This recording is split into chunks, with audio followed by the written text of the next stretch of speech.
কোরবানি করতে গিয়ে খরচ করে।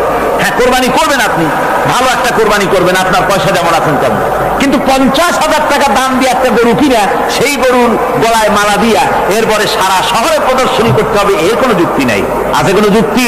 যদি তা হয় তাহলে ওই গরু যিনি কেনেন তার গলায় মালাই দিয়া দুজনে একসাথেই ঘুরানো দরকার, বুঝলেন? আমার বন্ধুগণ, আপনি কোরবানি করবেন, কোরবানি আপনার 10,000 টাকায় হয়ে যেতে পারে, 15,000 টাকায় হয়ে যেতে পারে, বাকি টাকাগুলি আল্লাহর রাস্তে খয়রাত করে দেন। কত গরিব আত্মীয় আছে তাদের দিয়ে দেন। 50,000 টাকা দিয়ে বিরাট বাজারের সেরা গরু খরিদ করে কোরবানি দিচ্ছেন। অর্থটা কি? মানুষকে দেখাচ্ছেন আল্লাহর দরবারে গোশত যাবে না, চামড়া যাবে না, রক্ত যাবে না, যাবে আপনার নিয়ত। কি যাবে? নিয়ত। সুতরাং আল্লাহ রাস্তায় যখন খরচ করবেন, সেই খরচ করার ব্যাপারে তখন নিয়তটা দেখতে হবে। হালাল পথে খরচ করতে গেলেও নিয়তটা দেখতে হবে, এবং তখনও বেহুদা খরচ করা যাবে না। রাহে যে আপনি খরচ করবেন, সেই খরচ করার জন্য আল্লাহ রাব্বুল আলামিন কয়েকটা মূলনীতি দিয়েছেন। কিভাবে, কি মন মানসিকতা নিয়ে খরচ করবেন। খরচ করলেই কিন্তু সওয়াব হবে না। আতর মাখবেন, যদি চিন্তা করেন যে আতর মাখলাম, মাহফিলে যাব, মসজিদে যাব, লোকেরা টের পাবে যে বেটা আতর একখান মাখছে, তো খামো খাই আপনার আমও গেল, সালাও গেল, কোনো সওয়াব হইল না। আর যদি আতর মাখেন এই নিয়ত করে আতর মেখেছি, রাসূল পাক সাল্লাল্লাহু আলাইহি ওয়াসাল্লামের একটা সুন্নাত আমল করলাম, আল্লাহ রাব্বুল আলামিন অসংখ্য নেকি আমল নামায় লিখে দিবেন। নিয়তের উপরে দারমাদার করছে সবকিছু। এখন আপনি যে খরচ করবেন, সেই খরচটা কিভাবে করবেন, কি মন মানসিকতায় করলে পরে আল্লাহ খুশি হবেন, সেই কথাটি আল্লাহ পাক কোরআনে কারীমের মধ্যে বলছেন। আমি আপনাদের সামনে সেগুলি বলছি। দানটা হতে হবে কেবলমাত্র আল্লাহরে খুশি করার জন্য। মনে রাখেন, এটা হলো এক নম্বর। কি? দানটা হতে হবে কারে খুশি? জোরে কোন? আল্লাহ পাক বলছেন, ওয়ামা তুনফিকুনা ইল্লা ইবতিগা ওয়াজহিল্লাহ। তোমরা যা কিছু খরচ করো তাতে আল্লাহর সন্তুষ্টি লাভ করা ছাড়া মনের মধ্যে অন্য কিছু যেন লক্ষ্য না থাকে। শুধুমাত্র আল্লাহর সন্তুষ্টি মনের মধ্যে তোমরা রাখবে। ومن يفعل ذلك يلقى أثاما। এই জন্য আল্লাহ রাব্বুল আলামিন দানের ভিতরে বিরাট ফজিলত রেখেছেন। সাহাবায়ে কেরাম যদি এরকম দান না করতেন, এভাবে কোরবানি না দিতেন, ইসলাম এই পর্যন্ত আসতো না। ঠিক কি না? ইসলামের জন্য সবচেয়ে বড় অবদান নবীর পরেই সাহাবায়ে কেরাম রিদওয়ানুল্লাহি তাআলা আলাইহিম আজমাইন। সন্তান বড় হয়ে গেছে, বুদ্ধি হয়েছে, দৌড়াতে পারে। আল্লাহ রাব্বুল আলামিন হুকুম করলেন, ছেলেকে জবাহ করো। কত বড় আগুনের পরীক্ষা! কোরআন শরীফ বলছে, হযরত ইব্রাহিম আলাইহিস সালাম নিজের ছেলেকে ডেকে নিয়ে বললেন, ইয়া বুনাইয়া ইন্নী আরা ফিল মানামি আন্নী আযবাহুক ফানজুর মাযা তারা। হে আমার কলিজার টুকরা সন্তান, আমি স্বপ্নে দেখেছি যেন আমি তোমাকে জবাহ করতেছি, তোমার রায় কি, তোমার মত কি, আমারে শোনাও। ছেলে পয়গম্বর, ছেলে তার জবাবে বললেন, ইয়া আবাতি ফাআল মা তু'মার সাতাজিদুনি ইনশাআল্লাহু মিনাস সাবিরিন। হে আমার আব্বাজান, আপনি যে ব্যাপারে স্বপ্নের ভিতরে আদিষ্ট হয়েছেন, আপনি তা কার্যকরী করুন। আমাকে এতটুকু অধৈর্যের মধ্যে পাবেন না, আমাকে ধৈর্যশীলদের মধ্যে পাবেন। আমারে আপনি আল্লাহর হুকুম পালন করেন। আল্লাহ পাক শোনাচ্ছেন, ফালাম্মা আসলামা ওয়া তাল্লাহু লিল জাবিন। পিতা পুত্র দুজনই রাজি হয়ে গেল। পিতা তার ছেলেকে কাঁধ করে গলার উপরে ছুরি ধরেছেন। আল্লাহ রাব্বুল আলামিন ইসমাইল জবাহ হোক, এটা আল্লাহ চান নাই, আল্লাহ চেয়েছেন পরীক্ষা করতে। পরীক্ষায় ইব্রাহিম পাস হয়ে গেলেন। আল্লাহ পাক বলছেন, ওয়ানাদাইনাহু আইয়া ইব্রাহিম ক্বাদ সাদ্দাকতার রুইয়া ইন্না কাযালিকা নাজজিল মুহসিনিন। আমি ইব্রাহিমকে ডেকে বললাম, ইব্রাহিম, তুমি তোমার স্বপ্নকে বাস্তবে রূপ দিয়েছো, আর এভাবেই করি আমি মুহসিনিনদেরকে পুরস্কৃত করে থাকি। আল্লাহ পাক খুশি হলেন। আল্লাহ পাক বললেন, ইন্না হাযা লাবালাউল মুবিন, নিঃসন্দেহে এটি একটি বিরাট পরীক্ষা ছিল। ঠিক কি না গণ? আল্লাহ নিজে বলছেন এটা একটি বিরাট পরীক্ষা, আজিম ইমতিহান। সে ইমতিহানে তিনি পাশ করলেন। পরীক্ষায় উত্তীর্ণ হওয়ার জন্য রব্বুল আলামিন পুরস্কার দিয়া দিলেন। আল্লাহ পাক বললেন, সালামুন আলা ইব্রাহিম। পড়েন সবাই, সালামুন আলা ইব্রাহিম। ইব্রাহিমের প্রতি আল্লাহ পাক বললেন, ইব্রাহিমের প্রতি সালাম রইল। সুবহানাল্লাহি ওয়া বিহামদিহি। হযরত ঈসা আলাইহিস সালামকে খ্রিস্টানেরা তারা বলেছে, ওয়াকালাতিন নাসারাল মাসীহু ইবনুল্লাহ। মসিহ হচ্ছে কার ছেলে? নাউযুবিল্লাহ। বলেন সবাই নাউযুবিল্লাহ। তাকে যখন আল্লাহর ছেলে বলা হলো, আল্লাহর পুত্র বলা হলো, রব্বুল আলামিন তার জবাবে বললেন, ইন হুয়া ইল্লা আবদুন আনআমনা আলাইহি। তিনি তো একজন বান্দা, তিনি আমার বান্দা ছাড়া আর কিছুই নন। আমি তার প্রতি অনুগ্রহ করেছি। বান্দা, আমার বান্দা। আল্লাহ পাকের বান্দা হওয়ার ব্যাপারে কোন মানুষের লজ্জা থাকার কথা নয়। এমনকি আল্লাহ পাক ঈসা আলাইহিস সালাম সম্পর্কে বলছেন, লা ইয়াস্তানকিফাল মাসীহু আইয়াকুনা আবদান লিল্লাহি ওয়ালাল মালাইকাতুল মুকাররাবুন। মসিহ আল্লাহর বান্দা, তাতে কখনো বিন্দুমাত্র লজ্জা তিনি পোষণ করেন নাই যে আমি আল্লাহর বান্দা, আল্লাহর গোলাম। এটা একটা কথা হইল? এরকম লজ্জা তিনি পোষণ করেনি। এমনকি তার নিকটবর্তী ফেরেশতা যারা, তারাও আল্লাহর বান্দা, গোলাম হওয়ার জন্য তাদের ভিতরে কোনো লজ্জা নাই। যারা নাকি আল্লাহর গোলাম, এই ব্যাপারে যাদের মধ্যে লজ্জার সৃষ্টি হয়, আল্লাহর গোলাম এটা কেমন কথা, বান্দা হওয়াটা কেমন কথা। যারা গোলামীকে অস্বীকার করে তাদের সম্পর্কে আল্লাহ পাক বলছেন, ওয়া মাইয়াস্তানকিফ আন ইবাদাতিহি ওয়া ইস্তাকবির ফাসায়াহশুরুহুম ইলাইহি জামিআ। কেউ যদি আল্লাহর বন্দেগী করার ব্যাপারে লজ্জা পোষণ করে, যদি লজ্জার কারণ মনে করে, অহংকার করে, গৌরব করে, তাহলে তারা পালাবে কোথায়, যাবে কোথায়? আমি কিয়ামতের দিন সবগুলিকে এক জায়গায় করে ফেলবো। সুতরাং আল্লাহ পাকের গোলামিতে আল্লাহ যে বান্দা বলে যখন ডাকেন, লজ্জার কোনো কারণ নাই। অহংকার যে করবে সে নিজেকে ধ্বংস করবে। আল্লাহ পাক সব নবীদেরকে নিজের বান্দা বলেছেন। নবীরা কি? আল্লাহ পাকের বান্দা। হযরত ইউসুফ আলাইহিস সালাম সম্পর্কে আল্লাহ পাক বলছেন, কাযালিকা লিনাসরিফা আনহু আস-সুআ ওয়াল ফাহশা ইন্নাহু মিন ইবাদিনাল মুখলাসিন। এরূপই ঘটলো যাতে আমি ইউসুফ আলাইহিস সালামকে, আমার বান্দা, তাকে আমি নির্লজ্জতা ইত্যাদি থেকে আমি রক্ষা করেছি। নিশ্চয়ই হযরত ইউসুফ ছিল আল্লাহ পাকের বান্দা, আল্লাহ পাকের আব্দ। রাসূল করিম সাল্লাল্লাহু আলাইহি ওয়াসাল্লাম তিনি হচ্ছেন সর্বশ্রেষ্ঠ আল্লাহর পয়গম্বর। তার থেকে শ্রেষ্ঠ নবী আর কি কেউ আছে? জোরে বলেন, আছে? তার থেকে মাহবুব, তার থেকে শ্রেষ্ঠ আল্লাহর কাছে আর কেউ নাই। সেই নবীকে আল্লাহ রাব্বুল আলামিন কোরআনে কারীমের ভিতরে তাকে আব্দ বলেছেন। কি বলেছেন? অনেকগুলি আয়াত আছে যে আয়াতের ভিতরে আল্লাহ পাক তার নাম নেন নাই, নবী বলেন নাই, রাসূল বলেন নাই, শুধু বলেছেন আব্দ। যেমন ফাআওহা ইলা আবদিহি মা আওহা। অতঃপর তার বান্দার নিকট যা ওহী করার ছিল তা তিনি করলেন। সেই বান্দাকে মুহাম্মদ সাল্লাল্লাহু আলাইহি ওয়াসাল্লাম।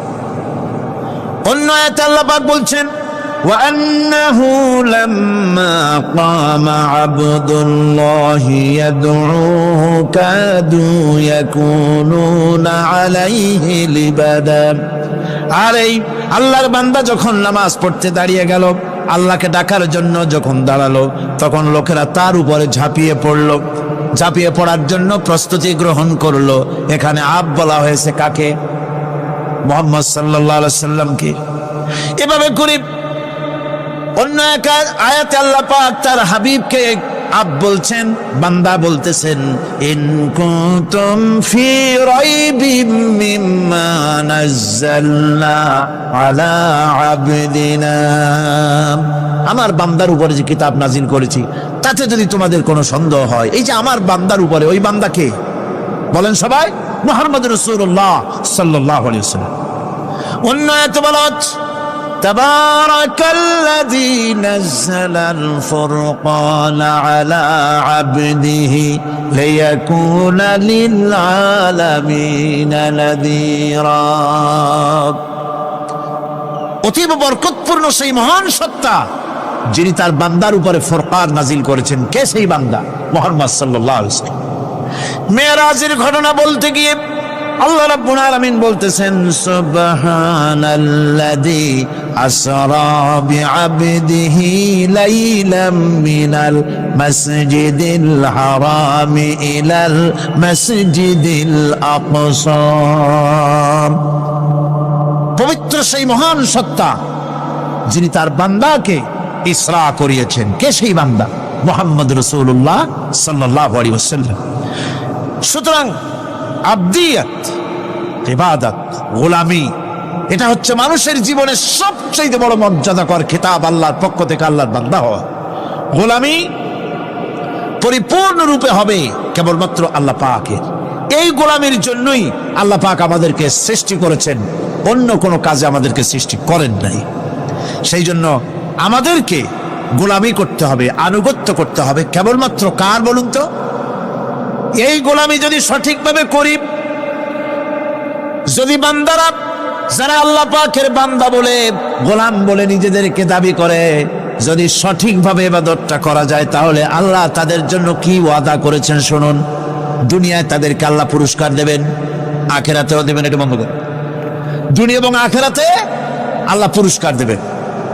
সে পুরস্কারটা কি? দুনিয়ার পুরস্কারটা আগে শোনেন। আল্লাহ পাক বলেন, যারা আমার ইবাদত করবে তাদের ব্যাপারে আমার ওয়াদা শোনো। ওয়াদাল্লাহুল্লাযীনা আমানু ওয়া আমিলুস সালিহাতি লায়াস্তাখলিফান্নাহুম ফিল আরদি কামাস্তাখলাফাল্লাযীনা মিন ক্বাবলিহিম। তোমাদের মধ্যে যারা ঈমান এনেছে এবং সৎ কাজ করেছে, আল্লাহ রাব্বুল আলামিন তাদের ব্যাপারে আল্লাহর ওয়াদা হচ্ছে, আল্লাহর প্রতিজ্ঞা হচ্ছে, আল্লাহ ওয়াদা করতেছেন তাদেরকে জমিনের উপরে প্রতিষ্ঠিত করবেন। যেমন করে তোমাদের পূর্বপুরুষদেরকে প্রতিষ্ঠিত করা হয়েছিল, ওইভাবে তোমাদেরকে প্রতিষ্ঠিত করা হবে। সুবহানাল্লাহ। প্রতিষ্ঠিত করা হবে মানে রাষ্ট্র ক্ষমতা দেওয়া হবে। কি দেওয়া হবে? যদি গোলাম হও, যদি কি হও? গোলাম। আল্লাহ পাক বলছেন শুধু তাই নয়, আমি আমার দিনকে যারা প্রতিষ্ঠা করবে, আমার গোলামেরা যদি, আমার বান্দারা সঠিকভাবে যদি আমার গোলামি করে, ঈমান আনে, আমলে সালেহ করে, নেক কাজ করে, আমি তাদেরকে রাষ্ট্র প্রতিষ্ঠার সুযোগ করে দেব। আর তাদের জন্য ভীতির পরিবর্তে, সন্ত্রাসের পরিবর্তে শান্তি কায়েম করে দেব। সুবহানাল্লাহ। وَلَيُمَكِّنَنَّ لَهُمْ دِينَهُمُ الَّذِي ارْتَضَىٰ لَهُمْ وَلَيُبَدِّلَنَّهُمْ مِنْ خَوْفِهِمْ أَمْنًا। তাদের দিনকে তারা নিজেদের জন্য যা পছন্দ করেছে অবশ্যই তিনি তা কায়েম করে দিবেন, এবং সন্ত্রাস আর ভীতির পরিবর্তে আল্লাহ নিরাপত্তা দান করবেন। যেরকম সুবহানাল্লাহ। সন্ত্রাস বন্ধ হবে, চুরি, ডাকাতি, জেনা, ব্যভিচার সব বন্ধ হয়ে যাবে। তোমরা ক্ষমতায় থাকবে, তোমরা ডমিনেটেড হবে না, তোমরা ডমিনেট করবে। গোটা পৃথিবীকে শাসন করবে, শাসিত তোমরা হবে না। আর ভীতির পরিবর্তে নিরাপত্তা তোমরা লাভ করবে। কি করলে? ইয়াবুদুনানি লা ইউশরিকুনা বি শাইআ। সুতরাং তারা যেন আমার ইবাদত করে এবং আমার সঙ্গে যেন কাউকে শরীক না করে। আল্লাহ বলছেন, তোমরা যদি আমার সাথে শরীক না করো, ইবাদতের মধ্যে কাউকে যদি শরীক স্থাপন না করো, আর যদি তোমরা আমার ইবাদতটা সলিড ভাবে আমার জন্যই করো, তাহলে রাষ্ট্র ক্ষমতা তোমাদের হাতে আসবে, সন্ত্রাস নির্মূল হবে, শান্তি প্রতিষ্ঠিত হবে। এই হচ্ছে দুনিয়ার পুরস্কার। এটা কিসের পুরস্কার? আর আখিরাতের পুরস্কারের কথা বলা হচ্ছে, ومن يطع الله ورسوله ويخشى الله ويتقه فأولئك هم الفائزون। যে ব্যক্তি আল্লাহ এবং রাসূলের আনুগত্য করেছে, আল্লাহকে ভয় করে চলেছে, তার গজব থেকে বেঁচে রয়েছে, সেই হচ্ছে সফল কাম। সফল কাম মানে কি? কিয়ামতের দিন আল্লাহ পাক তাদেরকে জান্নাত দান করবেন। আল্লাহ পাক তাদেরকে কিয়ামতে কি দিবেন? জান্নাত দিবেন, চিরস্থায়ী শান্তির জায়গা, সেই জান্নাত লাভ করা যাবে। আজ ইবাদতের এই যে গুরুত্বপূর্ণ ইবাদত, এই ইবাদতের ভুল অর্থ সমাজের ভিতরে ছড়িয়ে আছে। সাধারণ মানুষও ভুল করেছে, অসাধারণ মানুষেরাও ইবাদতের ভুল অর্থ করে ভুলের মধ্যে নিমজ্জিত আছে বিরাট সংখ্যক লোকেরা। সাধারণ মুসলমানেরা তারা যে ভুলটা করলো ইবাদতের অর্থ করতে গিয়ে, সেটা হলো এই, সাধারণ লোকেরা মনে করলো কয়েকটা অনুষ্ঠানের নাম হচ্ছে ইবাদত, নামাজ, রোজা, হজ, যাকাত, সাদকা, ফিতরা, এর নাম হলো ইবাদত। অনুষ্ঠান শেষে তারা নিজেদেরকে স্বাধীন মনে করলো। তারা আল্লাহ পাকের প্রত্যেকটি আইনের ধারাকে লঙ্ঘন করলো। বছরে একবার রোজা রেখে, বছরে 1 মাস রোজা রেখে মনে করলে ইবাদত শেষ। 5 ওয়াক্ত নামাজ পড়ে মনে করলে ইবাদত শেষ। আমি প্রশ্ন করি, 5 ওয়াক্ত নামাজের নামই যদি হয় ইবাদত, 5 ওয়াক্ত নামাজের নামই ইবাদত, এটাই যদি হয়, তাহলে 5 ওয়াক্ত নামাজ পড়তে সময় লাগে কত? উজু টুজু করে বড় জোর 1-1.5 ঘন্টা সময় লাগে 5 ওয়াক্ত নামাজ পড়তে। তো এর নাম যদি হয় ইবাদত, তার অর্থ কি দাঁড়াবে? অর্থ দাঁড়াবে আপনি 24 ঘন্টার ভিতরে 1 থেকে 1.5 ঘন্টার জন্য আল্লাহর গোলাম, বাকি 22 ঘন্টার জন্য শয়তানের গোলাম হতে কেউ রাজি আছেন? রোজার নামই যদি হয় শুধু ইবাদত, তাহলে তার অর্থ দাঁড়াবে বছরের ভিতরে 1টা মাসের জন্য আপনি আল্লাহর গোলাম, আর 11 মাসের জন্য শয়তানের গোলাম হতে কেউ রাজি আছেন? তাহলে বিষয়টা কি? বিষয়টা হচ্ছে নামাজ, রোজা, হজ, যাকাতি শুধুমাত্র ইবাদত নয়, আনুষ্ঠানিক ইবাদত তো বটেই, কম্পালসারি ইবাদত তো বটেই, কিন্তু শুধুমাত্র নামাজ, রোজা, হজ, যাকাত ইবাদত শুধুমাত্র নয়, এগুলি হচ্ছে ইবাদতের পার্ট, ইবাদতের অংশ। বরং জীবনের সব ক্ষেত্রে আল্লাহর হুকুমকে মানার নামই হচ্ছে, ভাইরা আমার, একদিকে নামাজ রোজা করছে, অন্যদিকে আল্লাহর আইনের প্রতিটি ধারাকে লঙ্ঘন করে চলছে, মিথ্যা ওয়াদা করে, মিথ্যা কথা বলে, সুদ খায়, ঘুষ খায়, জেনা করে, এরপরে অন্যের হক নষ্ট করে, প্রতিবেশীর হক নষ্ট করে, হারাম মাল খায়, হকদারের হক নষ্ট করে, প্রতিবেশীর হক নষ্ট করে, জিন্দা মুর্দা মানুষকে নিজের জন্য শক্তিধর বলে মনে করে, 1 টুকরা রুটির জন্য অথবা 1 ফোঁটা 1 ঘটি পানির জন্য কাফেরের কাছে হাত পেতে দাঁড়ায় থাকে। এই যদি অবস্থা হয়, এটাই যদি হয় ঈমান, আর এটার নামে যদি ইবাদত হয়, তাহলে এই পৃথিবীর মুসলমানের আজ লাঞ্ছিত কেন? আল্লাহর ওয়াদা কি মিথ্যা? নাউযুবিল্লাহি মিন যালিক। আমাদের ইবাদত যদি ঠিক হয়, যদি সত্যিকারের ইবাদত যদি আমরা করে থাকি, তাহলে ক্ষমতায় ইমানদারেরা নাই কেন? বিশ্ব জুড়ে মুসলমানেরা লাঞ্ছিত কেন? তাহলে বুঝতে হবে ইবাদতের মধ্যে বিরাট গরমিল করে ফেলেছি, ঠিক কিনা? লক্ষ্য করুন, সেই লোকটা হজ করতেছে, উমরা করতেছে, নামাজ পড়তেছে, মসজিদ মাদ্রাসায় চাঁদা দিতেছে, ওই লোকটি আবার ব্যাংকের থেকে সুদের টাকা নিয়ে ব্যবসা চালাইতেছে। ব্যবসা ঠিক রাখার জন্য, ইনকাম ট্যাক্স ফাঁকি দেওয়ার জন্য ব্যবসায়ীরা 2 ধরনের 3 ধরনের খাতা মেনটেন করছে। কথা ঠিক কিনা? মিথ্যা কথা বলছে, ঘুষ দিতেছে, বেশি করে বিদ্যুতের বিল যাতে না আসে সেজন্য যারা বিদ্যুৎ লাইনে আছে তাদেরকে পয়সা দিয়ে ম্যানেজ করতেছে, ঠিক কিনা? আমি পার্লামেন্টে বলেছি বিদ্যুৎ বাইরের থেকে আনতে হবে না, ঘুরে ঘুরে আবার বিদ্যুতের কথা আসলো। বিদ্যুৎ আনা লাগবে না, কারণ আমার দেশের চাহিদা হচ্ছে ২৫০০ মেগাওয়াট, সেখানে ১৮০০ মেগাওয়াট আমাদের আছে।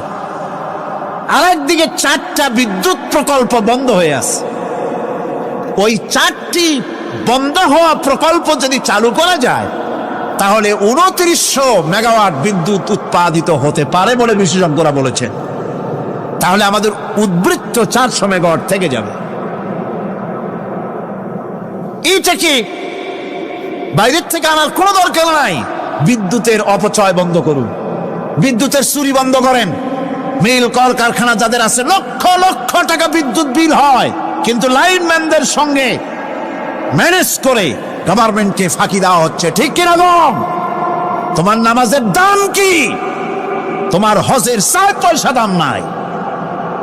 তুমি রাষ্ট্রকে ফাঁকি দিয়েছ, তুমি জনগণকে ফাঁকি দিয়েছ, তুমি দেশের শত্রু। টেলিফোনের বিল হাজার হাজার টাকা, লাখ টাকার বেশি বিল হয়, লাইনম্যানের সঙ্গে ম্যানেজ করে 500, 700, 2000 টাকা দিয়ে সারিয়ে দেয়। ঠিক কিনা? এরা জাতির শত্রু, দেশের শত্রু। এদেরকে ফায়ারিং স্কোয়াডে নিয়ে ক্রাশ ফায়ার করে উড়ায় দেওয়া উচিত। এরা দেশের দুশ্মন। আজ সিস্টেম লসের নাম দিয়া বিদ্যুৎ চুরির আরেক ব্যবস্থা করা হয়েছে। সিস্টেম লস করে ওনারা নিজেরা, আর এর ভোগান্তি জনগণকে করতে হয়। কসাইয়ের মতো ছুরি দিয়া জবাও করে জনগণের কাছ থেকে সিস্টেম লসের চার্জ আদায় করা হয়। আমি পার্লামেন্টে বলেছি, মাননীয় স্পিকার, সিস্টেম লস এই নামটা উঠায় দেন, এই প্রথা বন্ধ করে দিন। বিদ্যুৎ ধার করা লাগবে না। আল্লাহ আমাদের দেশে যথেষ্ট দিছে, কোনো জিনিসের অভাব নাই। এখানে গ্যাস আছে, তেল আছে, বিদ্যুৎ আছে, পাট আছে, চা আছে, নাই কি? অন্তত 8.5 কোটি টাকার কাগজ গুদামের মধ্যে বন্দী হয়ে আছে। ভারতকে ক্ষতি করার জন্য সে দেশ থেকে কাগজ এনে খবরের কাগজ ছাপানো হচ্ছে, আর 8.5 কোটি টাকার কাগজ নষ্ট হয়ে যাচ্ছে আমার দেশের কাগজ। সুতরাং বলতেছিলাম একথাই বলতেছিলাম যে ঈমান আল্লাহর গোলাম হতে হলে ভুল করে বসেছি ইবাদতের অর্থ করতে। শুধু নামাজ, রোজা, হজ, যাকাত, মাজারে কিছু চান্দা দেওয়া, আগরবাতি, মোমবাতি, চাদর একটা দিয়া, পীর সাহেবরে 10,000 টাকা চান্দা দিয়া, মুছে তেল মাইখা দাঁত বাইর করে হাসেন। বেহেশতে তো গেছি, আর দেরি কথা। বেহেশত তুমি যাবা, এত সহজ? দেশকে ফাঁকি দিয়েছ, দেশকে ফাঁকি দিয়েছ, জনগণকে ফাঁকি দিয়েছ, নিজের মেয়েকে ফাঁকি দিয়েছে। বিবাহের সময় টাকা পয়সা দিয়া বিবাহ টিবাহ করায় দিল। ব্যবসা, ধানি সম্পত্তি, বাড়ির সম্পত্তি সব ছেলেদেরকে দিয়ে দিল, মেয়েটারে ফাঁকি দিয়ে দিল। দেয় না এরকম? ফুপুকে ফাঁকি দিল, বোনকে ফাঁকি দিল। এরপরে মোনাজাত করে সবে বরাতে, আল্লাহ আমারে বেহেশত দিও। ফেরেশতারা কয়, মর তুই আগে, বেহেশত তোরে কেমনে দেয় ভালো করে দেখাই দিব। বেটা তুই যাবি বেহেশতে? এত সোজা? ওটা মামু বাড়ির বারান্দা নাকি? এত সহজ নয়। সুতরাং সাধারণ মানুষ মারাত্মক ভুল করেছে এখানে। নামাজ, রোজা, হজ, যাকাত ইবাদত, আর কিছু কি ইবাদত মনে করে নাই? আপনার চাকরি আপনার ইবাদত, চাকরিতে ফাঁকি দেওয়া যাবে না।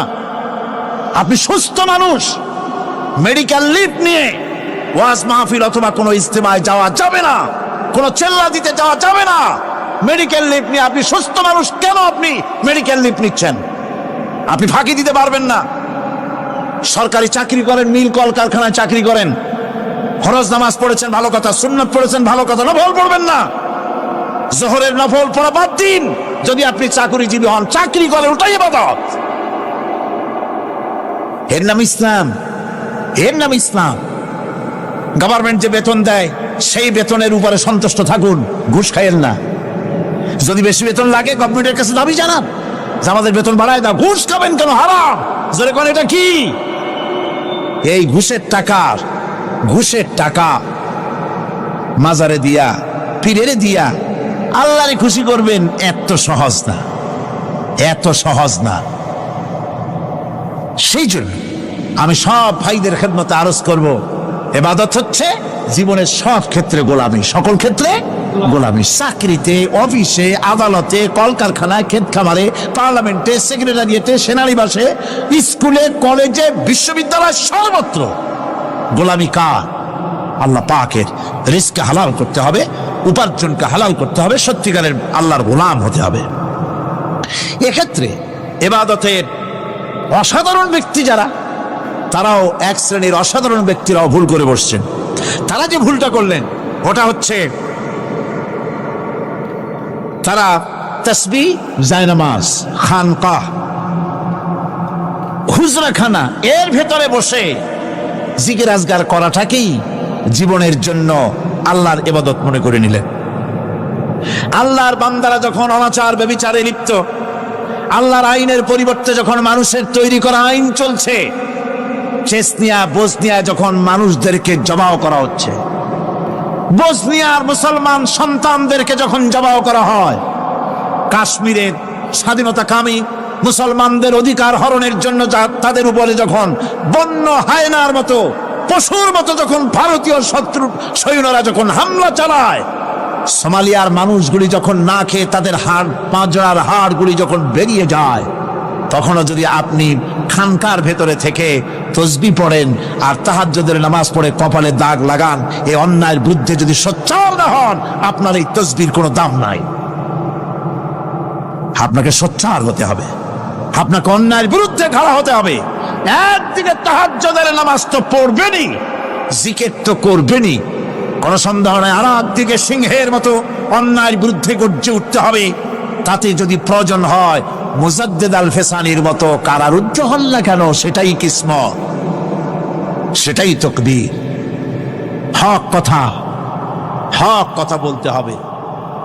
এই জন্য আমার বারবার মনে পড়ে আজকের এক শ্রেণীর লোক আমাদের দেশে এক শ্রেণীর লোক বাইরের থেকেও আসে, বিদেশ থেকেও আসে, নামের আগে আওলাদে রসুল লাগান। ফেদায়ে রসুল, মুজাহিদে মিল্লাত, আওলাদে রসুল। আজীব, তুমি আওলাদে রসুল? আওলাদে রসুল যদি হবে, তাহলে তুমি যে দেশের মানুষ, সেই দেশে মুসলমানদের যখন জবাও করা হয়, পার্লামেন্টে কথা বলে বেরিয়ে আসো না কেন? তোমার জেল হয় না কেন? কংগ্রেসের সেন্ট্রাল বডির সদস্য হয়ে আওলাদে রসুল লাগাইয়া বাংলাদেশের রাজনীতিতে নাক গলাতে দেওয়া হবে না। এরা কংগ্রেসের পা চাটা গোলাম। এদেরকে চিনতে হবে, যারা আমার দেশে এসে মুসলমানদের মধ্যে বিভেদ সৃষ্টি করতে চায়। আমার মুসলমান ভাইয়েরা, সুতরাং আজকে আমাদেরকে বুঝতে হবে, নামের আগের 14 হাত লম্বা বিশেষণ দেখে ভুললে চলবে না। কথা মনে থাকবে, এরা কংগ্রেসের গোলাম। বাবরি মসজিদ যখন ভেঙে ফেলা হলো, তখন তো কোন আওলাদে রসুলের নাম তো শুনি নেই। তখন তো নামটা শুনছি ওই বুখারী বেটার, বাপের বেটা ইমাম বুখারী। তিনি বলেছেন, আমি ভারতের দিল্লির জুমা মসজিদের ইমাম শুধু নই, আমি ভারতের 18 কোটি মুসলমানের ইমাম। বাবরি মসজিদকে গড়ে দিতে হবে। কোরআন শরীফের বিরুদ্ধে যখন কলকাতা হাইকোর্টে কেস করা হয়েছিল কোরআনকে ব্যান করার জন্য, সেদিন তো কোনো আওলাদে রসুলের নাম শুনি নাই। সেদিন তো ওই বুখারী বেটাই বলেছেন, ভারতের হাইকোর্ট থেকে কোন জাজ, কোন বিচারক যদি কোরআন শরীফ ব্যান করা হলে বলে এই কথাটি উচ্চারণ করে, তাহলে আমি তাকে পায়ের তলে পাড়িয়ে ধরে বাম হাত দিয়ে তার জিহ্বাটা টেনে ছিঁড়ে ফেলে দেব।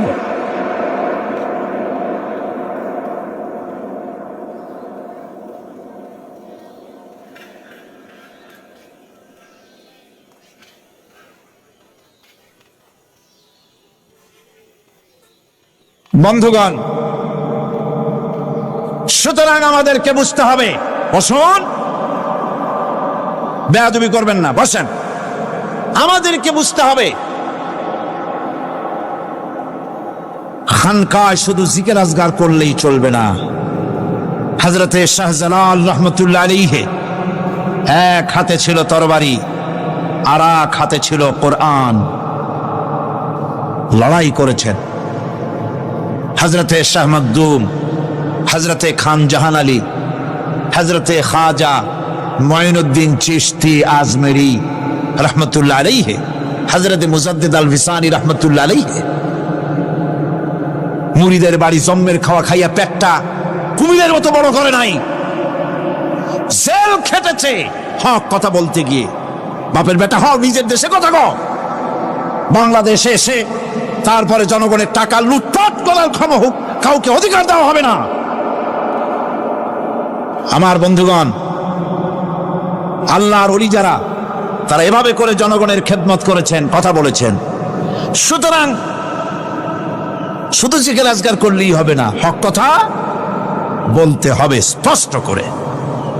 এটাই হলো ইবাদতের হক আদায় হবে যদি সত্যিকারের হক কথা বলা যায়। অসাধারণ ব্যক্তিরা ময়দানে কথা বলবেন, হক কথা বলবেন, অন্যায়ের বিরুদ্ধে সোচ্চার হবেন। আর সাধারণ জনগণ কথা ও কাজের মিল করবেন, নামাজ রোজা হজ যাকাত করবেন যার কথা মতো, রাজনীতি অর্থনীতি সমাজনীতি করবে সেই আল্লাহর কথা মতো। তাহলেই সত্যিকারের মুসলমান হওয়া যাবে। কথা বুঝে আসছে কিনা ভাই? কথা বুঝে আসছে কিনা? একটু জোরে সরে জিকির করেন, লা ইলাহা ইল্লাল্লাহ, লা ইলাহা, লা ইলাহা ইল্লাল্লাহ। আরো জোরে,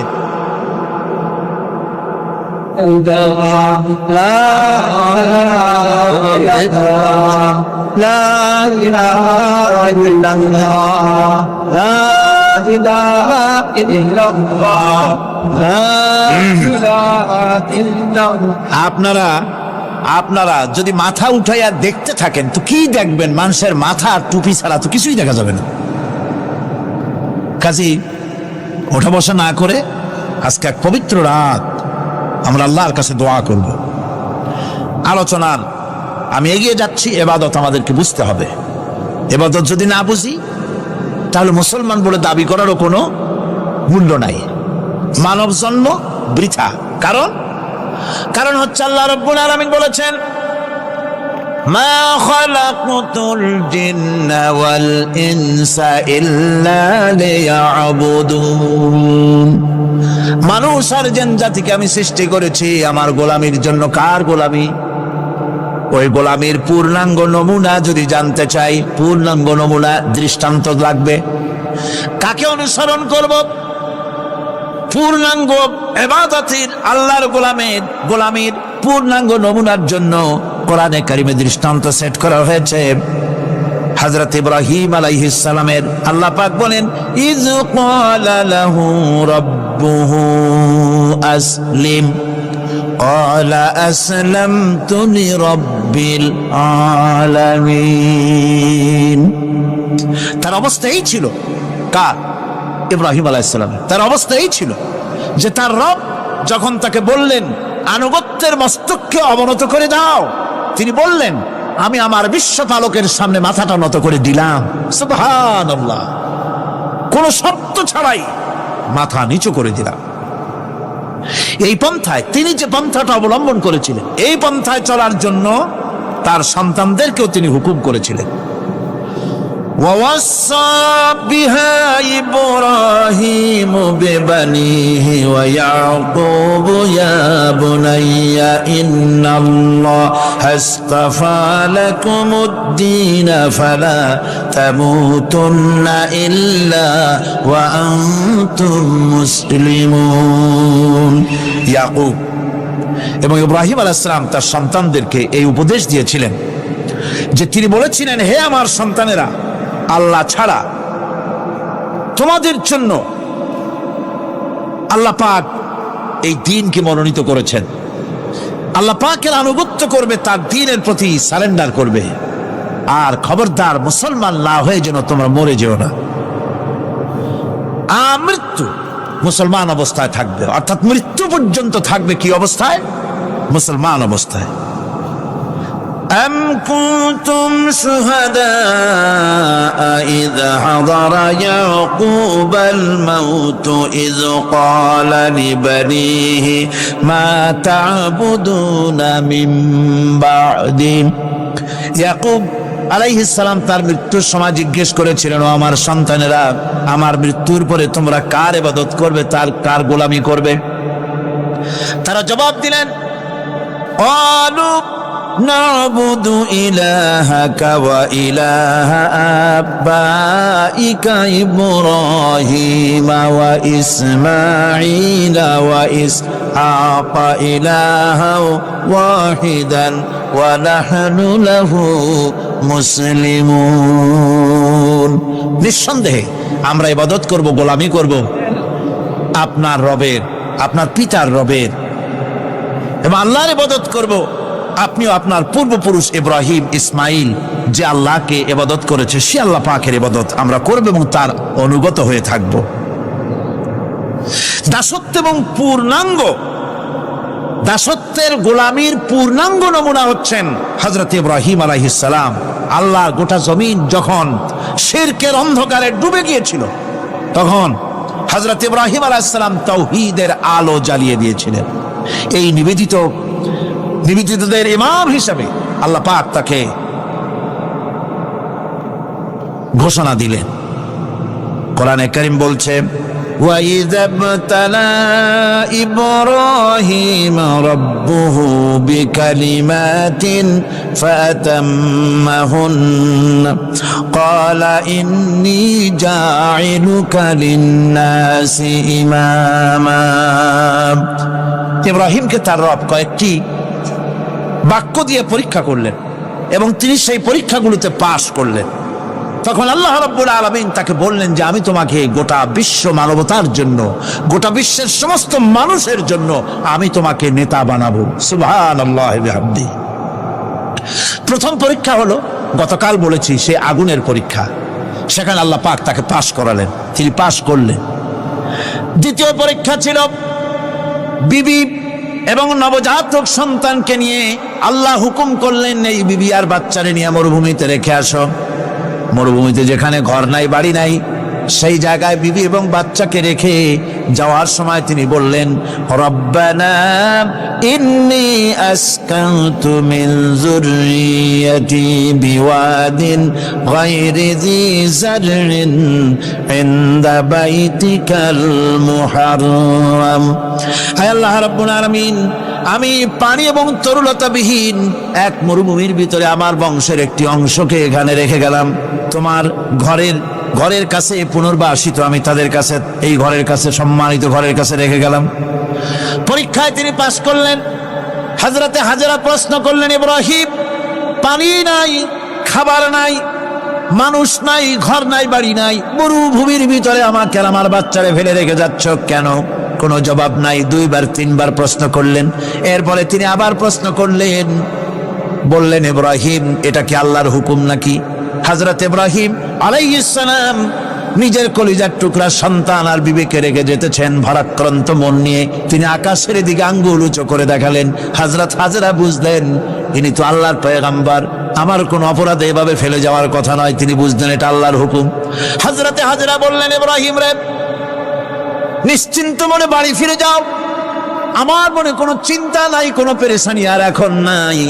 আল্লাহর হুকুমে যদি আমাকে মরুভূমির ভিতরে ফেলে যেয়ে থাকো, তাহলে আমি ওই আল্লাহর প্রতি এতটা ভরসা রাখি যে এই মরুভূমির ভিতরে জল পানি শূন্য, খাদ্য শূন্য জায়গায় আমি আমার বাচ্চাকে আল্লাহ রব্বুল আলামিন না খাওয়াইয়া মারবেন না। দ্বিতীয় পরীক্ষায় পাশ করি। 3 নম্বরে পরীক্ষা হলো, সন্তান বড় হয়ে গেছে, বুদ্ধি হয়েছে, দৌড়াতে পারে। আল্লাহ রাব্বুল আলামিন হুকুম করলেন, ছেলেকে জবাহ করো। কত বড় আগুনের পরীক্ষা! কোরআন শরীফ বলছে, হযরত ইব্রাহিম আলাইহিস সালাম নিজের ছেলেকে ডেকে নিয়ে বললেন, ইয়া বুনাইয়া ইন্নী আরা ফিল মানামি আন্নী আযবাহুক ফানজুর মাযা তারা। হে আমার কলিজার টুকরা সন্তান, আমি স্বপ্নে দেখেছি যেন আমি তোমাকে জবাহ করতেছি। তোমার রায় কি, তোমার মত কি, আমারে শোনাও। ছেলে পয়গম্বর, ছেলে তার জবাবে বললেন, ইয়া আবাতি ফাআল মা তু'মার সাতাজিদুনি ইনশাআল্লাহু মিনাস সাবিরিন। হে আমার আব্বাজান, আপনি যে ব্যাপারে স্বপ্নের ভিতরে আদিষ্ট হয়েছেন আপনি তা কার্যকরী করুন। আমাকে এতটুকু অধৈর্যের মধ্যে পাবেন না, আমাকে ধৈর্যশীলদের মধ্যে পাবেন। আমারে আপনি আল্লাহর হুকুম পালন করেন। আল্লাহ পাক শোনাচ্ছেন, ফালাম্মা আসলামা ওয়াতাল্লাহু লিল জাবিন। পিতা পুত্র দুজনই রাজি হয়ে গেল। পিতা তার ছেলেকে কাঁধ করে গলার উপরে ছুরি ধরেছেন। আল্লাহ রাব্বুল আলামিন ইসমাইল জবাহ হোক, এটা আল্লাহ চান নাই, আল্লাহ চেয়েছেন পরীক্ষা করতে। পরীক্ষায় ইব্রাহিম পাশ হয়ে গেলেন।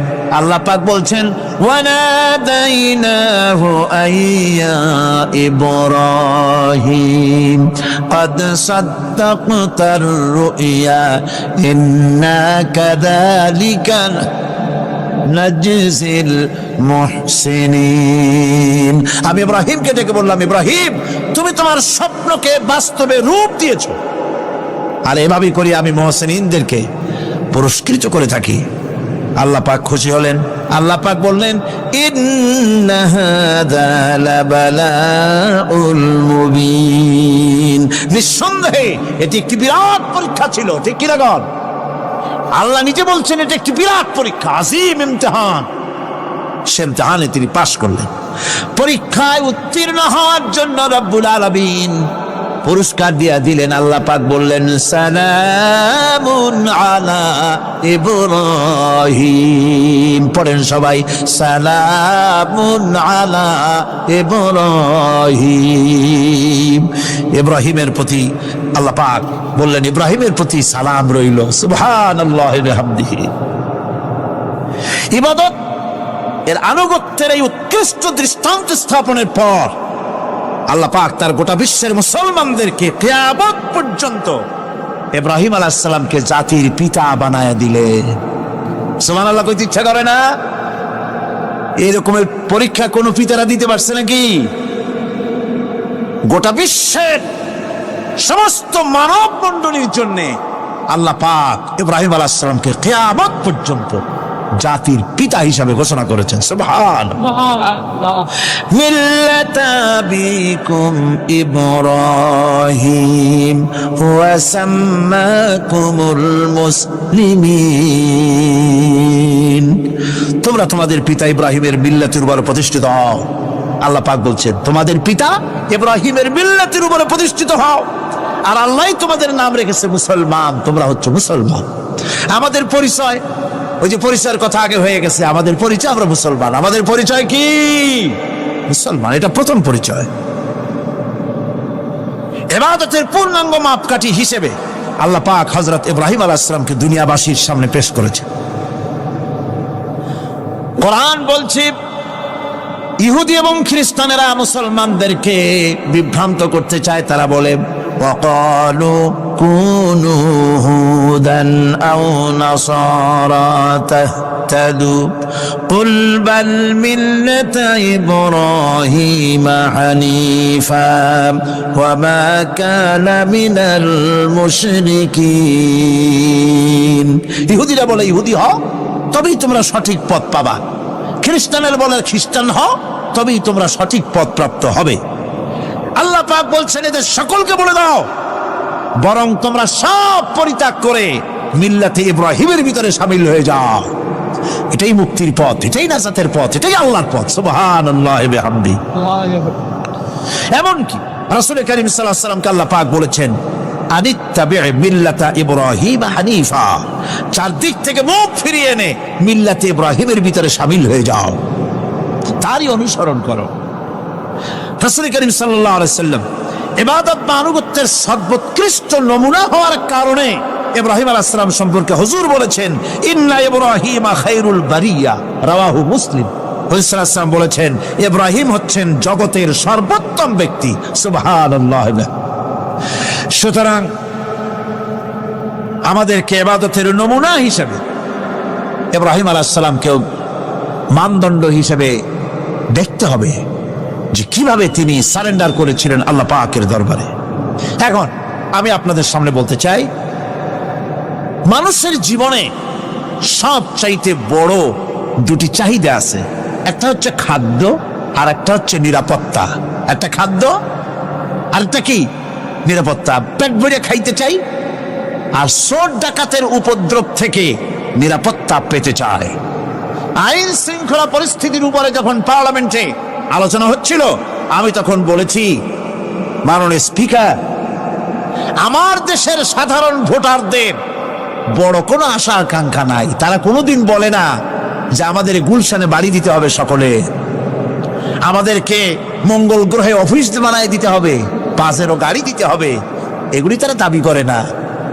যারা ভোট দেয়, কষ্ট করে, মিছিল করে, এই সাধারণ জনগণের দাবি হচ্ছে মিনিমাম দাবি, খুবই কম।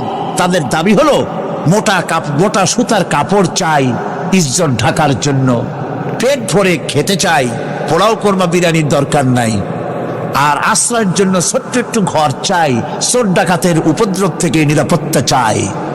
কথা ঠিক কিনা? আমি বললাম, স্পিকার সাহেব, আজ পর্যন্ত যতগুলি গভর্নমেন্ট এসেছে বাংলাদেশে, প্রত্যেকটি গভর্নমেন্ট আমার দেশের জনগণের এই ন্যূনতম দাবি, এই আশা পূরণ করতে ব্যর্থতার পরিচয় দিয়েছে। কেউ পারে নাই। যারাই গেছে তারাই তাদের নিজেদের আখের গোছাবার চেষ্টা করেছেন। সব নিজেকে নিয়ে ব্যস্ত, নিজের লোকদের নিয়ে ব্যস্ত, জনগণ নিয়ে চিন্তা নাই। সুতরাং মানুষের চাহিদা হচ্ছে খাদ্য আর নিরাপত্তা। আমরা কি খাদ্য আর নিরাপত্তা সত্যি কি চাই? চাই। খাদ্য যদি চাই ক্ষুধার সময়, নিরাপত্তা যদি চাই ভীতির সময়, আল্লাহ রাব্বুল আলামিন বলেন কোন গভর্নমেন্ট দিতে পারবে না, দুনিয়ায় কেউ দিতে পারে নাই, পারবেও না। ক্ষুধার সময় যদি খাদ্য চাও, ভীতির সময় যদি নিরাপত্তা লাভ করতে চাও, তাহলে ফালইয়াবুদু রাব্ব হাযাল বাইত, এই ঘরের মালিকের ইবাদত কর। কোন ঘর? কাবা ঘর। বলেন কোন ঘর? কাবা ঘর। কাবা শরীফের মালিকের ইবাদত কর।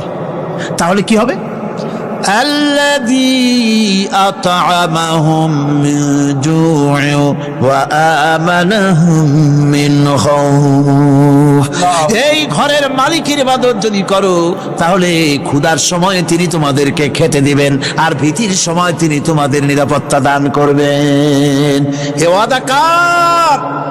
চিল্লায় বলেন ওয়াদা কার? আল্লাহ পাকের ওয়াদা বিশ্বাস হলো না, এমনই পোড়া কপালের মুসলমান। নির্বাচন যখন আসলো, সলিমউদ্দিন সাহেব আসতেন মঞ্চের উপরে, পরিচয় করানো হচ্ছে। এত আপনারা যার বক্তৃতা শোনার জন্য দ্বীপ্রহরের রৌদ্রে কষ্ট করতেছিলেন, এখন সেই সংগ্রামী জননায়ক, বিপ্লবী সন্তান, তিনি এখন আপনাদের সামনে বক্তব্য রাখবেন। উনি দাঁড়ায় বললেন, ভাইয়ার আমার, বোনের আমার, আমি এবার বোতল মার্কা বাক্স নিয়ে দাঁড়াইছি, আমারে সকলে মিলে ভোট দেন। এবার যদি ক্ষমতায় যেতে পারি, না খাইয়া কেউ মরবেন না, কিন্তু কি খাইয়া মরবে তাও কয় না। মানুষেরা এই কথাগুলি বিশ্বাস করলার সমানে ভোট দিল। হায় রে কপাল! আল্লাহ বললেন, আমার ইবাদত কর, আমার গোলামি কর জীবনের সব জায়গায়, তাহলে ক্ষুধার সময় খাইতে পারবি, আর ভীতির সময় নিরাপত্তা পাবি। আল্লাহর কথাটা বিশ্বাস হইল না। এই নামাজ পড়ার মুসলমানের দাম আছে, কোন দাম আছে? এ রোজা খাওয়ার দাম আছে, এ মুসলমান দাবি করার দাম আছে। আল্লাহ রাব্বুল আলামিন তিনি পরিষ্কার করে বলছেন, এই ঘরের মালিকের ইবাদত করো, তিনি ক্ষুধার সময় খেতে দিবেন, আর তিনি তোমাদেরকে ভীতির সময় নিরাপত্তা দান করবেন। চাউলের অভাব হবে না, পাটের অভাব হবে না, খাদ্যের অভাব হবে না, কারণ দুটি জিনিস যদি তোমরা করতে পারো, খাবারের অভাব হবে না। ওয়ালাউ আন্না আহলাল কুরা আমানু ওয়াত্তাকাউ লাফাতাহনা আলাইহিম বারাকাতিম মিনাস সামাই ওয়াল আরদ। দেশের লোকেরা, জনপদের লোকেরা যদি দুইটা কাজ করে, এক নম্বরে হলো আমার উপরে ঈমান আনবে, 2 নম্বরে হলো আমাকে ভয় করার নীতি অবলম্বন করে যদি চলে, তাহলে ওই দেশের মানুষের জন্য আকাশ আর জমিনের সব বরকতের দরজা আমি আল্লাহ খুলে দেব। আল্লাহর ওয়াদা। আল্লাহ পাকের নিকট মানুষের সবচাইতে বড় দাবি কি? আল্লাহর কাছে মানুষের সবচাইতে বড় দাবি কি করতে পারেন? আল্লাহ পাকের কাছে মানুষের শ্রেষ্ঠ দাবিটা আল্লাহ নিজেই শিখাই দিয়েছেন। আমার কাছে দাবি কর, ইহদিনাস সিরাতাল মুস্তাকিম। আয় আল্লাহ, একটা সোজা একটা সরল রাস্তা আমারে দাও, একটা সহজ পথ আমারে দাও। এই কথা সূরা ফাতিহা দাবি করার পর আল্লাহ রাব্বুল আলামিন এই অভিনন্দনের জবাবে, 7টা বাক্যের অভিনন্দনের জবাবে আল্লাহ রাব্বুল আলামিন 30 পারা কোরআন শরীফ নাজিল করে দিলেন। সূরা ফাতিহার এই সওয়ালের জবাবে আল্লাহ পাক বললেন, ওয়া আনি'বুদুনি হাযা সিরাতুম মুস্তাকিম। সোজা রাস্তা চাও, আমার গোলামি করো, ইবাদত করো। সব জায়গায় ইবাদত, গোলামি করাই লাগবে। আমার কাছে সোজা রাস্তা চাও, সোজা রাস্তা হলো আমার গোলামি করা। কার গোলামি? বেহেশতে যেতে চান? আমি আস্তে জিজ্ঞেলাম বলে আপনারও আস্তে জবাব দিলেন। বেহেশতে যেতে চান? সুবহানাল্লাহ। এমন কোন মানুষ আছে নাকি যে বেহেশতে যেতে চায় না, মদ খোর যাইতে চায়? সবাই, আমরা সবাই বেহেশতের আশা করি, ঠিক কিনা? আল্লাহ রাব্বুল আলামিন বলেন, বেহেশতে যদি যেতে চাও তাহলেও ইবাদত করা লাগবে, ইবাদত ছাড়া জান্নাতে যাওয়া যাবে না। ফাদখুলি ফি ইবাদি ওয়াদখুলি জান্নাতি। সর্বপ্রথম আমার বান্দার মধ্যে দাখিল হয়ে যা, আমার গোলামীর মধ্যে দাখিল হয়, আমার গোলাম হয়, এরপরে আমার জান্নাতে চলে যা। আগে গোলাম হবি, তারপরে কোথায় যাবি? জান্নাতে যাবে। আগে গোলাম হ, আগে গোলামীর খাতায় নাম লেখা, আগে সত্যিকারের আমার বান্দা হ, গোলাম, এরপরে জান্নাতে যাওয়া যাবে। জান্নাতে যাইয়া আল্লাহর সাথে কি দেখা করতে চাই? আল্লাহর সাথে দেখা করতে চাই। আল্লাহ রাব্বুল আলামিন বলেন, ফামান কানা ইয়ারজু লিকা রাব্বিহি ফালইআমাল আমালান সালিহান ওয়া লা ইউশরিক বিইবাদাতি রাব্বিহি আহাদা। তোমাদের মধ্যে যদি কেউ আল্লাহর সঙ্গে, তার রবের সঙ্গে যদি কেউ দেখা করতে চায়, তাহলে সে যেন ভালো ভালো কাজ করে, নেক কাজ করে, আর তোমার রবের সাথে অর্থাৎ আল্লাহ রাব্বুল আলামিনের সাথে ইবাদতের মধ্যে যেন কাউকে শরীক না করেন। শিরক যদি না করো, খাঁটি গোলাম, খাঁটি বান্দায় যদি পরিণত হতে পারো, কিয়ামতের দিন আল্লাহ রাব্বুল আলামিনের সঙ্গে দিদার নসিব হয়ে যাবে। এই গোলামি করব কতদিন? কতদিন গোলামি করব? এই প্রশ্নের জবাবে আল্লাহ রাব্বুল আলামিন কোরআনে কারীমের মধ্যে জবাব দিয়ে দিয়েছেন, ওয়া'বুদ রাব্বাকা হাত্তা ইয়াতিয়াকাল ইয়াকিন। মৃত্যু পর্যন্ত, যতক্ষণ না নাক দিয়ে শেষ প্রশ্বাসটি, নিঃশ্বাসটি বেরিয়ে যাচ্ছে, ততক্ষণ পর্যন্ত আনুগত্য, গোলামি শক্ত হবে কার? জোরে চিল্লায় এখন কার? এই গোলামি জীবনের সব ক্ষেত্রে করতে পারলে আমরা মুসলমান, আর করতে না পারলে মুসলমান নামে মুনাফিক। না পারলে কি? মুনাফিক। বন্ধুগণ, ইয়াকা নাবুদু পর্যন্ত বলে ওয়া ইয়াকা নাস্তাইনের কথাটা শোনাচ্ছি। সূরা ফাতিহার ভিতরে আমরা পড়ি, পড়েন আমার সাথে, ইয়াকা নাবুদু ওয়া ইয়াকা নাস্তাইন। হে আল্লাহ, একমাত্র তোমার গোলামি করি আর একমাত্র তোমার কাছে সাহায্য চাই। তুমি ছাড়া কারো কাছে সাহায্য? এটা কি ঠিক? এটা কি আমাদের মনের কথা, ইমানের কথা? আল্লাহ করুন, আল্লাহ করুন, বলি আমিন। হাদিস শরীফে বলা হয়েছে, ইজা সাআলতা ফাসআলিল্লাহ ওয়া ইজা ইসতাআনতা ফাসতাইন বিল্লাহ। কিছু চাইতে হলে আল্লাহর কাছে চাও, কিছু বলতে হলে, ভিক্ষা করতে হলে আল্লাহর কাছেই ভিক্ষা করো। কার কাছে ভিক্ষা করবেন? আল্লাহর কাছে বলুন। আমার বন্ধুগণ, আমি আমার ঈমান থেকে কথা বলি, আমি আমার ইমান থেকে কথা বলি, কোরআন এবং হাদিস পড়ে যতটুকু আল্লাহ বোঝার তৌফিক দিয়েছেন সেই কথাগুলি পেশ করার জন্য চেষ্টা করি।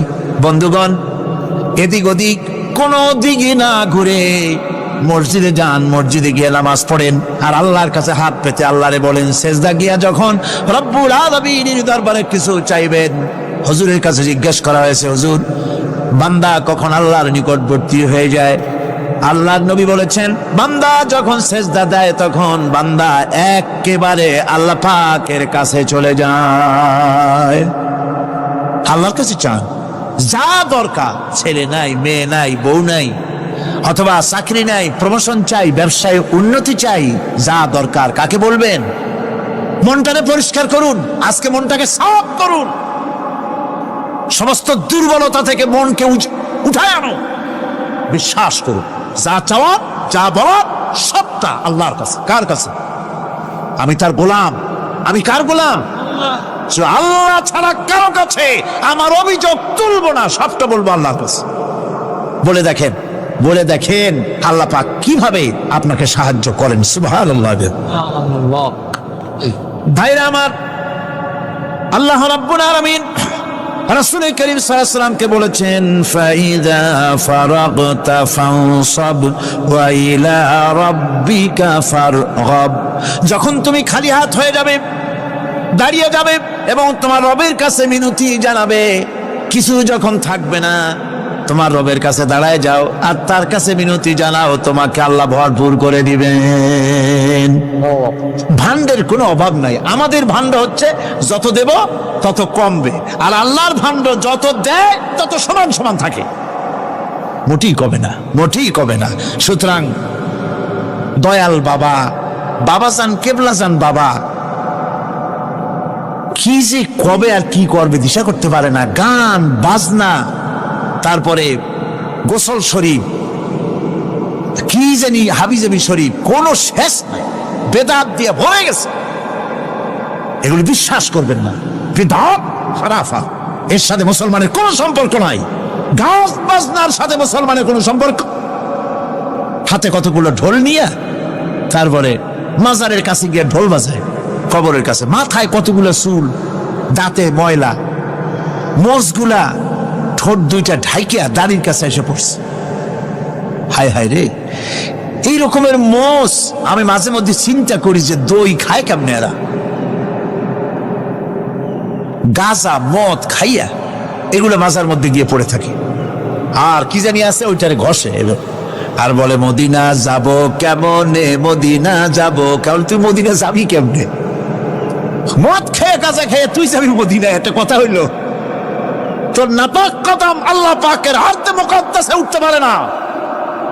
বদকার, জিনাকার, শারাবি, কাবাবি, আল্লাহ পাকের নাফরমান, কতগুলা শালু কাপড় গায়ে দিয়া মাথায় কতগুলা চুল রাখিয়া তারপরে গ্রামের নামে শরীফ। আশ্চর্য কথা, এই গ্রামের নাম শরীফ, ওই গ্রামের নামের মাথায় গিয়া শরীফ। শরীফ তো মক্কা শরীফ, মদিনা শরীফ, কোরআন শরীফ, হাদিস শরীফ, আর শরীফের দরকার নাই। শরীফের জাত মারছে গ্রামে গ্রামে শরীফ লাগাইয়া, কর্ণফুলী শরীফ, চন্দ্রঘোনা শরীফ। আশ্চর্য কথা, শরীফ শব্দের একটা ইজ্জত থাকা উচিত, ঠিক কিনা কন? আপনাদেরকে সতর্ক হতে হবে। আনুগত্য এবং গোলামি সকল ব্যাপারে আল্লাহ পাকের করতে হবে, চাইতে হবে কার কাছে? আল্লাহর কাছে। আমার এই কথা আপনাদের মনে আছে কিনা জানি না, সম্রাট শাহজাহানের সময় এক ফকির, এক ভিক্ষুক ভিক্ষা করে বেড়াতো। 70-80 বছর বয়স হয়ে গিয়েছে। এক লোক বলছে, সারা জীবন তো তোমার ছোটবেলা থেকে ভিক্ষা করতে দেখলাম। সে বলল, মানুষে দেয় তো 2 পয়সা, 1 পয়সা, ভিক্ষা ছাড়া করবোটা কি? লোকটি বলল, তোমার একটা পরামর্শ দেই, একদিন সম্রাটের কাছে গিয়ে যেয়ে দেখো, একবারে যা দেবে খাইয়া কুলাইতে পারবে না।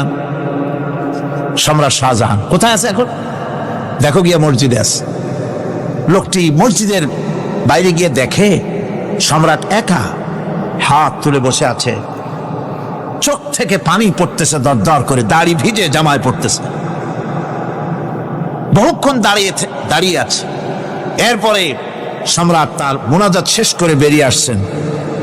ফকিরের সঙ্গে দেখা। ফকির বলল আসসালামু আলাইকুম, তিনি বললেন ওয়ালাইকুম আসসালাম ওয়া রাহমাতুল্লাহ। ফকির রওনা করেছে। বাদশা বলছে, তুমি তো একজন ভিক্ষুক মানুষ বলি মনে হয়, আমার কাছে তো কেউ কিছু না চাইয়া যায় না, তুমি যে কিছু না চেয়েই চলে যাচ্ছ। ভিক্ষুক বলছে, জাহাপানা, সত্যি কিছু চাইতে এসেছিলাম আপনার কাছে, কিন্তু আপনার অবস্থা দেখে আমার জ্ঞানের চোখ খুলে গেছে।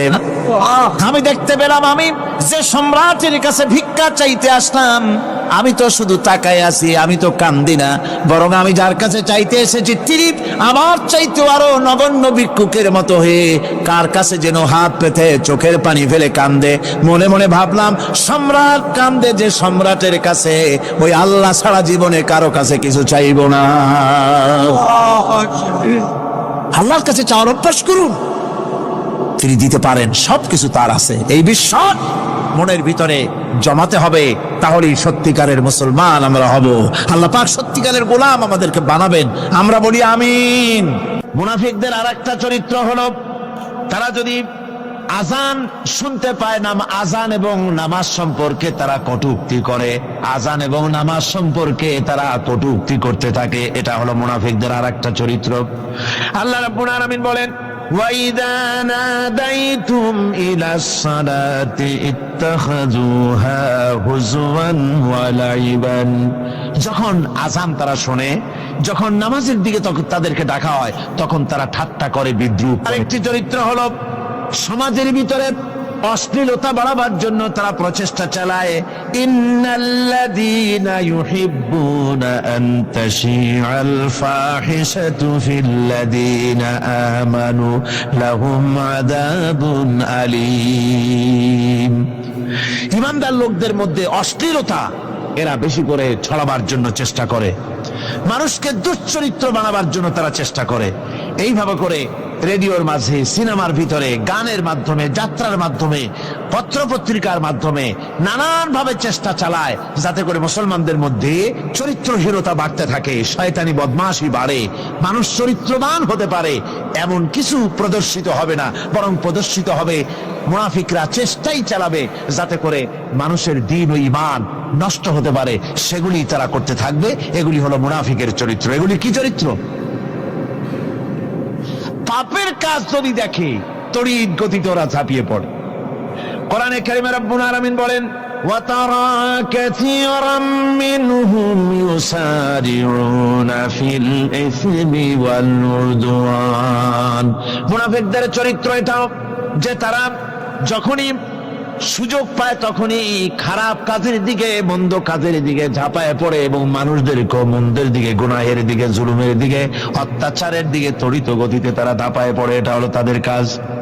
মুনাফিকদের আরেকটা চরিত্র হচ্ছে, তারা যদি নামাজ পড়তে দাঁড়ায়, নামাজ তারা পড়ে মানুষকে দেখাবার জন্যে, আল্লাহকে খুশি করার জন্য মুনাফিকরা নামাজ পড়ে না। কোরআনে কারিমে বলা হচ্ছে, ওয়াইদা কামু ইলাস সালাতি কামু কুসালা ইউরাউনান নাস। মুনাফিকদের চরিত্র হচ্ছে তারা নামাজে যায় না, যদি যায় তাহলে নামাজের মধ্যে দাঁড়ায় কাহিনী এবং চুস্তি অবস্থায়, নামাজের মধ্যে দাঁড়ায় ইদিক উদিক তাকায়, টুপিটা ঠিক করে, জামাটায় টান দেয়, বগলে চুলকায়, তারপরে নামাজের মধ্যে ইমামকে সতর্ক করে। ইমাম যদি তাশাহুদ পড়তে দেরি করে, ওর নিজের পড়া আগে হয়ে গেছে, ইমাম একটু দেরি করতেছে, তো পিছন থেকে সিগন্যাল মারে।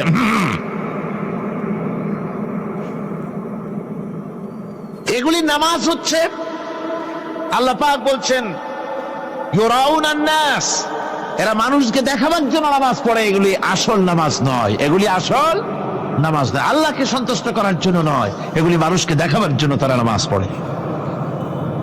আমার ভাইরা, ইসলামের চরিত্রগুলি, কাজগুলি তারা করতে চায় না।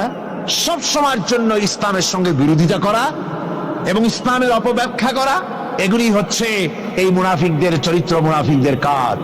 মুনাফিকরা চিরটা কাল এভাবে মুসলমানদের সঙ্গে খারাপ ব্যবহার করে এসছে এবং নিজেরা জাহান্নামের পথকে এভাবে তারা করে নিয়েছে। মুনাফিকদের আরেকটি চরিত্র হচ্ছে, জিহাদের নাম শুনলে তাদের কলিজা কেঁপে ওঠে। বুঝলেন? কই যে আপনারা জিহাদ করেন কেন? এমনি সহজ পথে কলেমা পড়িয়া অল্পের মধ্যে বেহেশতে যাওয়া যায়, এরকম একটু দোয়া টোয়া শিখান মুসলমানদেরকে।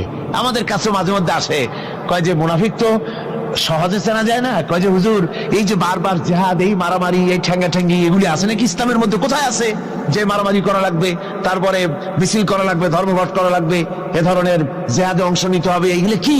এগুলি বাদ দিয়া সহজভাবে শান্তভাবে যাতে করা যায়, অল্প অল্প ছোট ছোট দোয়া শিক্ষা দেন যাতে করে সহজে বেহেশতে চলে যাওয়া যায়। আমি বলছি ভাই, রাসূলুল্লাহ এরকম আমাদের শিখান নাই যে এরকমের সূরাগলি বেহেশতে যাওয়ার জন্য আবিষ্কার করে দেব। ছোট্ট একটা দোয়া পড়বেন, আর আপনি বেহেশত আপনার মামুরির বারান্দা যাই কলা খাওয়া শুরু করলেন। এত সহজে বিষয়টা আসবে না, বিষয়টা খুবই কঠিন। আল্লাহ রাব্বুল আলামিন বলেন, মুনাফিকদের চরিত্র হলো জিহাদের নাম যখন তারা শোনে, জিহাদের নাম শোনা মাত্রই তাদের কলিজা কেঁপে ওঠে। রাআইতাল্লাযীনা ফী কুলুবিহিম মারাদুন ইয়ানজুরুনা ইলাইকা নাযারাল মাগশিয়্যি আলাইহি মিনাল মাউত। যখনই তাদের অন্তঃকরণ নেফাকের রোগে ভরা, নেফাকের রোগ তাদের কেমন ভাবে পেয়ে বসেছে যে ওরা এমন ভাবে তাকায় থাকে আপনার দিকে, রাসূলুল্লাহর দিকে এমন ভাবে তারা তাকায় থাকে যে জিহাদের কোনো কথা বলে ফেলে নাকি। জিহাদের কথা যদি আসে তাহলে তো সর্বনাশ। ওদের মৃত্যু যন্ত্রণার মতো, মৃত্যুর জ্বালায় পতিত ব্যক্তি যেমন চোখ ফ্যাকাশে হয়ে যায়, জিহাদের কোনো কারবার বা যুদ্ধের কোনো দামাডোল বেজে উঠলেই এদের কলিজার মধ্যে কাঁপ সৃষ্টি হয়ে যায়, কলিজার মধ্যে কাপ সৃষ্টি হয়, জিহাদে তারা দারুণ ভাবে ভয় পায়। মোমেনদের উল্টা, মোমেনদের হলো জিহাদের নাম শুনতে তাদের কলিজার মধ্যে ফুর্তি আসে। তার কারণ হচ্ছে জিহাদের ময়দান হচ্ছে এমন এক ময়দান, আল জান্নাতু তাহতা যিলালিস সায়ুফ, বেহেশত হচ্ছে তরবারির ছায়াতলে। এই রাস্তায় যদি মরতে পারি, জীবনে তো বহুত গুনাহ করছি, বেহেশতে যেতে পারবো কিনা আল্লাহই জানে, কিন্তু এই একটা পথ, এইখানে যদি জানটা দিতে পারি, বিনা হিসাবে আল্লাহর জান্নাতে চলে যেতে পারবো। আর শাহাদাতের মত হচ্ছে পিঁপড়ায় কাটার যন্ত্রণার চাইতে বেশি কিছু না। মুমিনদের দিলের জন্য খুশি হয়, আর ওদের দিল দারুণ কষ্ট তারা পেতে থাকে। এদের অবস্থা হচ্ছে, যেখানে দ্বীনের কথা হয় সেখানে তারা চুপ করে বসে কথা শোনে, আর যখন দ্বীন ইসলামী আন্দোলনের কথা আসে, জিহাদের কথা আসে, তখন তারা খুব ভয় পায়া এদিক ওদিক তাকায়। কোরআনে কারিমে ওদের এই চরিত্র সম্পর্কে বলা হয়েছে, ওয়াইযা মা উনজিলাত সূরাতুন নাযারা বা'দাহুম ইলা বা'দিন হাল ইয়ারাকুম মিন আহাদিন সুম্মা ইনসারাফু। এরা কোরআনের আয়াত যখন নাজিল হয় তখন একজন আরেকজনের দিকে তাকাতাকি করে, কি জানি আমাদের ব্যাপারে কোনো আয়াত নাজিল হয়ে পড়ে নাকি, অথবা জিহাদের ব্যাপারে কোনো আয়াত নাজিল হয়ে পড়ে নাকি। কেউ দেখে নাকি এই সব এদিক ওদিক তাকাই আসতে এই জায়গা থেকে কেটে পড়ে, যে আমাদের চরিত্রই তো বর্ণনা করা হচ্ছে, কাজী এখন আর বসা ঠিক না, আস্তে করে কেটে পড়ার জন্য চেষ্টা করে। এটা হলো মুনাফিকদের আর একটা চরিত্র। এরা এইভাবে করে নিজেদের চরিত্রকে প্রকাশ করে ধরা পড়ে, এবং ইসলামের সবচেয়ে মারাত্মক ক্ষতি এই মুনাফিকরা চিরকাল করেছে। আল্লাহ রাব্বুল আলামিন বলেন, মুনাফিকদের ব্যাপারে মুসলমানদের বিপদ হলে তারা দারুণ ভাবে খুশি হয়, আর মুনাফিকদের চরিত্র হলো মুসলমানদের উপকার হলে, ভালো হলে তারা দারুণ ভাবে অসন্তুষ্ট হয়ে যায়। যখন আর আল্লাহ মুমিনদেরকে সান্ত্বনা দেন, মুমিনদেরকে আল্লাহ পাক সান্ত্বনা দিচ্ছেন মুনাফিকদের ব্যাপারে, কুল লা ইউসিবানা ইল্লা মা কাতাবাল্লাহু লানা ওয়া মাওলানা ওয়া আলাল্লাহি ফালিয়াতাওয়াক্কালিল মুমিনুন। মুনাফিকদের শোনায় দাও, মুমিনদেরকে বলা হচ্ছে তোমরা মুনাফিকদের শোনাও যে তোমরা যে আমাদের ব্যাপারে খুশি হচ্ছ, যে আমাদের বিপদ দেখে, আমাদের চতুর্দিক থেকে বিপদ, মুসলমানদের আর চতুর্দিক থেকে কি বিপদ, এই বিপদ দেখে তোমরা দারুণ খুশি যে মুসলমানেরা এইবার মার খাচ্ছে, ইসলামী আন্দোলন আর কোমর সোজা করে দাঁড়াতে পারবে না, এইবার শেষ, বুদ্ধি করিয়া যে ষড়যন্ত্রের জালে আটকায় দিছি আর মুক্তি হবে না। এই যে তারা খুশি। আল্লাহ রাব্বুল আলামিন বলেন, মুমিনেরা তোমাদের ঘাবড়াবার কোনো কারণ নাই, তোমরা বলে দাও কুল্লা ইউসিবানা ইল্লা মা কাতাবাল্লাহু লানা, তোমরা শোনায় দাও যে আমাদের কিছুই হয় না, আমাদের শুধু তাই হয় যা আল্লাহ রাব্বুল আলামিন আমাদের জন্য লিখে রেখেছেন। আমাদের তাকদীরে যেটা আছে ওটাই হবে, এর থেকে বেশি কিছুই হবে না।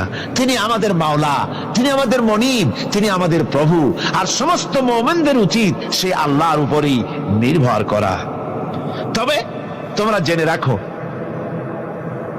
তোমরা আমাদের জন্য যে জিনিসের অপেক্ষা করছো, কুল হাল তারাব্বাসুনা বিনা ইল্লা ইহদাইল হুসনাইন, তোমরা আমাদের জন্য যে জিনিসের অপেক্ষা করতেছো, আল্লাহ বলছেন মুমিনেরা তোমরা বলো, তোমরা মুনাফিকদের বলো যে আমাদের ব্যাপারে তোমরা যে জিনিসের অপেক্ষা করছো তার দুটি ভালোর একটি ছাড়া কি।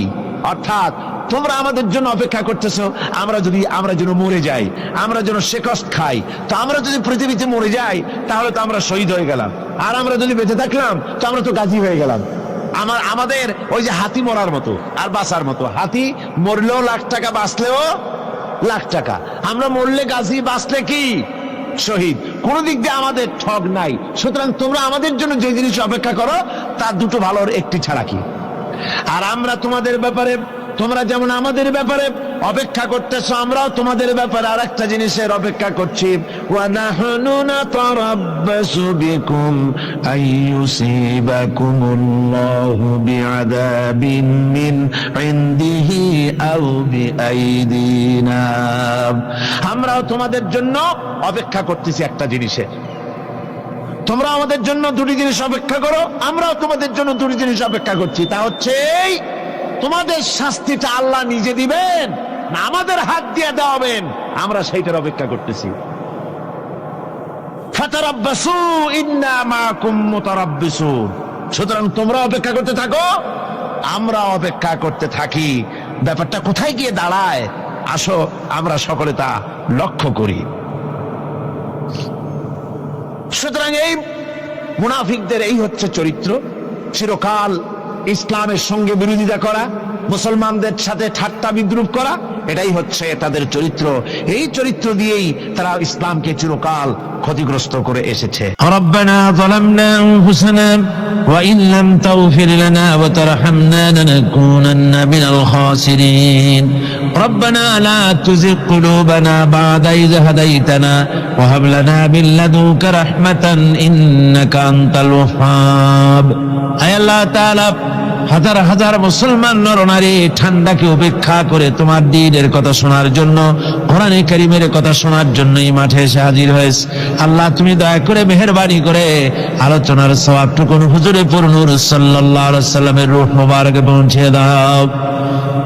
রব্বুল আলামিন, আমাদের মধ্য থেকে যাদের মা বাপ দুনিয়া থেকে জনমের মতো বিদায় হয়ে গেছে, আল্লাহ কবরে যদি আযাব থাকে দয়া করে আযাব মাফ করে দাও। আল্লাহ আমাদের মা বাপের উপরে তোমার রহমত নাজিল করো।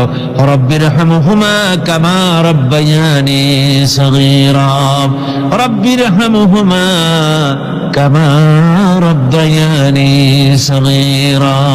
হে আল্লাহ রাব্বুল আলামিন, এই মাহফিলে যত লোক আছি আমরা, কার কোন ব্যাধি আছে, রোগ আছে, আমরা তুমি ভালো করে জানো। আমাদের প্রত্যেকের ব্যাধিকে তুমি শিফায়ে আজলা দান করে দাও। اللهم حبب إلينا الإيمان وزينه في قلوبنا وكره إلينا الكفر والفسوق والعصيان